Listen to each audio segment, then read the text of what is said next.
Hi, this is Mark from Tetrakey and welcome to Tetrakey TV.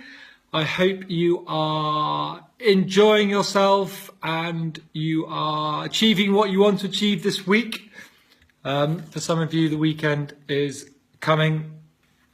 For Rob and I, we struggle with weekends a little bit. But this is number 155, excuse me, of 260 performance acceleration conversations that Rob and I are doing in 2017. Number 155, 105 to go.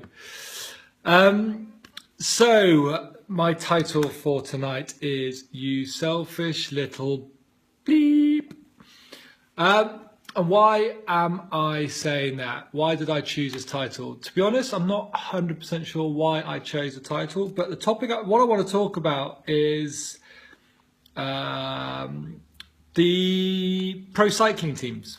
So I really enjoy watching Tour de France, Giro d'Italia, Vuelta de España. I really enjoy that. I enjoy watching it for a number of reasons.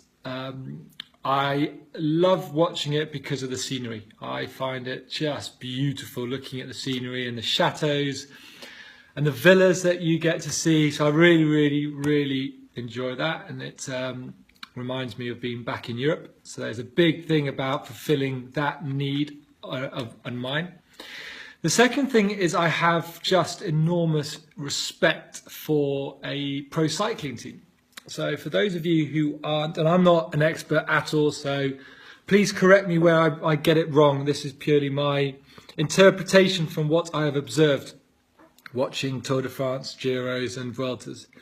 So a team is made up of 9 cyclists, and normally the team has a chief, the team leader, and the team leader is somebody who's going to try and win one of the jerseys. So you can have the yellow jersey in the Tour de France for winning the whole race. You get the King of the Mountain. You get the sprints. You get the green shirt. You get there's lots of different shirts.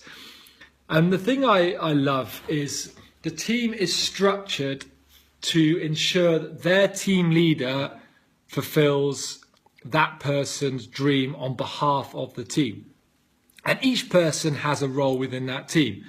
Now, within 9, you're not all competing to win. It doesn't happen. You've got riders whose responsibility is to go back to the car and collect all the water bottles and cycle back up, join their teammate, give out the water bottles. That's their job. You've got guys on the team, if it's general classification, who are there purely to ride at the front, block the wind, set the pace. They're there to climb the mountains with their team leader behind, so as soon as the team leader is ready to go, he can go. You have guys, when you have sprinters, they're called lead out men, who help position their sprinter into the optimal position for that person to explode. Every single person in that team has a role, and their role is clearly defined, and their role is purely set up to enable the designated team leader to be successful. There's no credit, there's no glory for that person who helped climb the mountain and protect the team leader for as long as possible until the team leader went off into the distance and won the stage or won the race. There's no glory. That person doesn't get in the press. No one knows his name, but everyone knows the team leaders. Everyone knows people like Chris Froome, Vincenzo Nibali, Alberto Contador. They know them, but they can't name their teammates. How selfless can you be in order to ride round a country for 3 weeks purely to get your teammate to be successful? And this is supposed to be a team sport. A team sport. That team is set up purely to allow one person to win within that team. And it's just, I think it's a really interesting concept to think about in terms of how much effort goes into really identifying which person has what expertise that the team needs in order for that team to be successful.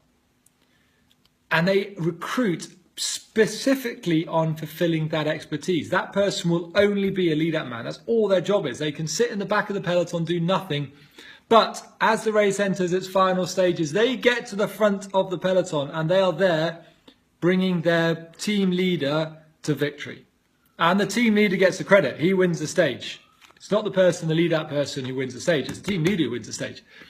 But the glory is shared behind the scenes. While the glory might not be there in the public eye, behind the scenes, the first people that these team leaders thank are their teammates, who've done all the work to save that guy's energy in order for that person to leverage on his skill set to be successful on behalf of the team.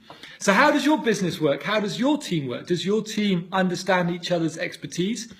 Are you building on each other's expertise for the benefit of the business? So if the business is the team leader, everything you should be doing should be geared to allowing that team leader, that business, to be successful. Are you doing that? Are you going back to the car to pick up the water bottles, to cycle all the way back up again to get the water bottles out? Are you doing that if that is your role? Do you have clarity in terms of what is your role in order to make that team leader successful? If you don't, then you are being a little selfish. So that, I'm going to wish you good luck. I'm going to wish you good evening. I'm going to go and watch the end of stage 13. Before I go and coach hockey tonight. It is our league decider tonight. Basically, if we win tonight, we win the league. So it's very, very exciting. And I wish you a fantastic weekend, and I'll speak to you soon. Bye-bye.